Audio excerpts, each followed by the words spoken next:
Hey you guys, it's Ellie. Welcome to my channel. Today I'm going to be showing you guys how I use my DeLonghi espresso machine to make my favorite coffee drinks at home. So if you are interested, stay tuned and let's get right into the video. Okay, so the first thing I want to point out is I really like the stainless steel look of the machine. I think it makes it much nicer and just look more high-end. I really like that there's just one switch for all the settings, which makes it very user-friendly and great for beginners like myself to learn how to make espresso shots. And then there's one additional knob on the side for the steam.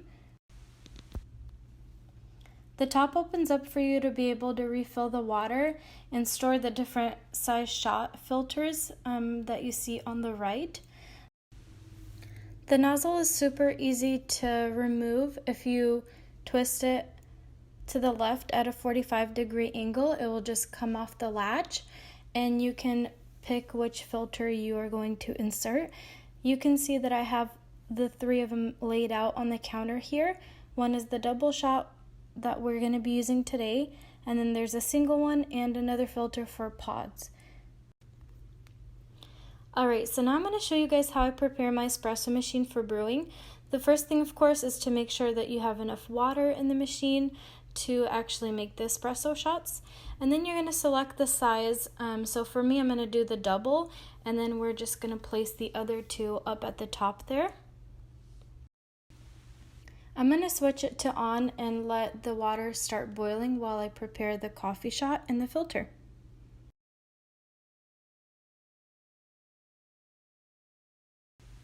So I've noticed that it works better when you scoop and then press and then do another scoop and press. It just keeps all the coffee grind from going everywhere other than into the filter. So that's what I like to do.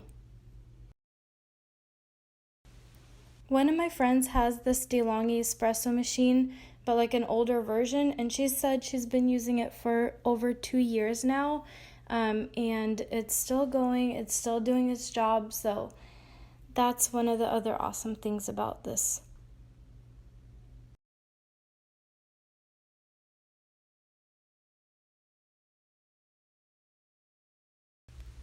And then again, when the coffee is ready, we're gonna insert it at a 45-degree angle and turn the nozzle to make it 90 degrees, sticking out straight towards us.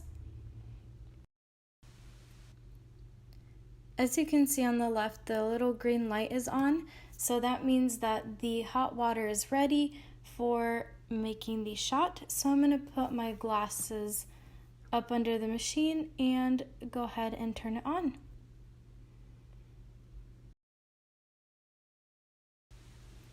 And then once you see that beautiful stream going, that means you are doing awesome, and just let the machine do its work for a few minutes. So this whole process takes about 1.5 to 2 minutes to get the 2 full shots. Once you guys get used to it or start doing it yourself, it will seem much quicker. But while my coffee is brewing, I wanted to let you guys know a couple of the reasons why I chose this machine rather than a breve one or an espresso. And one of them is the cost factor. Compared to other ones, this was about $200. And then a breve one starts around $500 and goes up from there. I think this one is awesome for beginners like me who just need to learn the steps and don't know too much about making espresso shots. It does the job, so I can't really complain.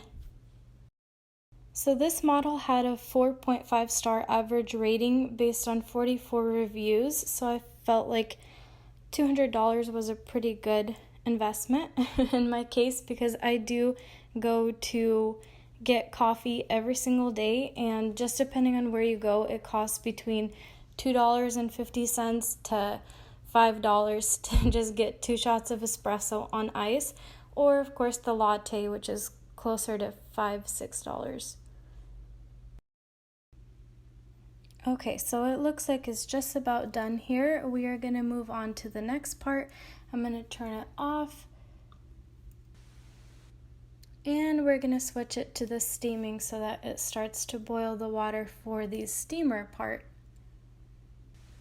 At this point, I'm going to take off the nozzle and get the coffee out of there. But before I do, I wanted to show you guys what it looks like when you put too much of the coffee grind into the filter. As you can see, it's like raised up above the filter. You don't want to do that because that does affect the quality of the espresso that you are getting. And chances are your stream isn't actually going to be like flowing, it's going to be more of like drops. So you don't want that. It's better to put a tiny bit less coffee than too much. So I got my milk frothing jug and I got my milk in half and half. I'm going to test the steamer to make sure that it's not watering, but it's actually steaming, and then proceed to actually steam my milk. As a personal preference, I like to add more half and half into my milk so that the consistency is more of a breve instead of a latte. But you guys can do whatever you prefer or whatever you like better. And then all that's left to do is put the jug under the steamer and turn the knob so that it starts steaming.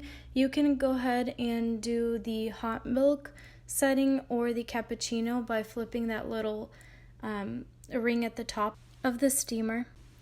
Now I'm going to get a thermostat so that we can ensure that the milk reaches a 160 temperature, and then we're going to turn it off and then clean the steaming nozzle.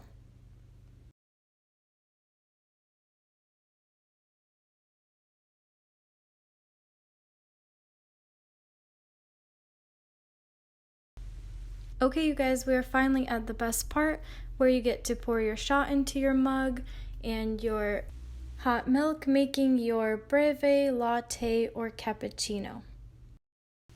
If you're going to add like a sweetener or flavor to your latte, I would suggest doing it before you actually pour the milk, just so that it looks nicer. If you're doing like a pump of vanilla or some sugar, just stir it in there real quick and then add the milk. Okay, and this is a personal favorite of mine, which is the iced Americano.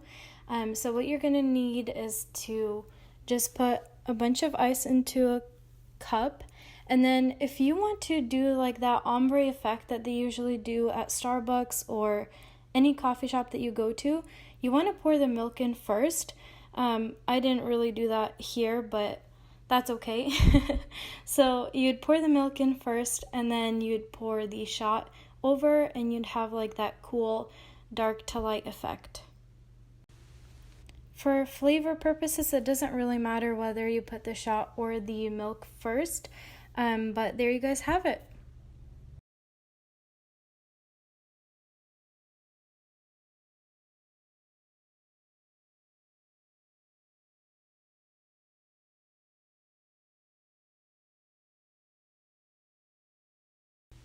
So a couple of my favorite flavorings to use when I make coffee would be the white chocolate mocha, the caramel, and the vanilla syrup. I don't do these too often, but when I do want to switch it up, I definitely use them.